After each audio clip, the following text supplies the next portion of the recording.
সংযুক্ত আরব আমিরাতে শেষ মুহূর্তে জমে উঠেছে প্রবাসীদের ঈদ বাজার। আমিরাতের আবুধাবি, দুবাই, আজমান, শারজাহ সহ প্রতিটি প্রদেশে ঈদ বাজারে প্রবাসীদের উপচে পড়া ভিড় দেখা যায়।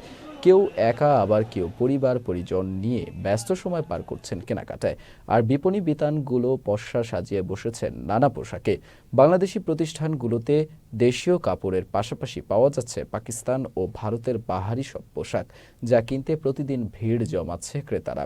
এদিকে বসে নেই পোশাক তৈরি করা কারিগররাও, ব্যস্ত সময় পার করছেন তারাও। আলহামদুলিল্লাহ অনেক ভালো। বাট 10 রোজা পর্যন্ত আমরা মাসি মারছি অ্যাকচুয়ালি এত বেশি, কিন্তু 10 রোজার পর থেকে আলহামদুলিল্লাহ অনেক ভালো, অনেক ভালো। বেশি মেয়ে কাস্টমার, ছেলে ভাইয়ারা একটু কম আর কি।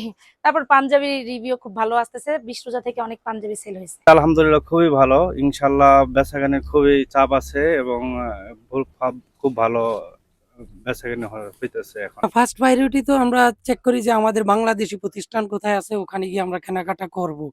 আর যদি না পাই তখন অন্যদিকে চিন্তা করি। তো আমাদের বাংলাদেশি টেইলার হিসাবে আমি বিগত দিন এখানে আরো পোশাক মানে বানাইছি।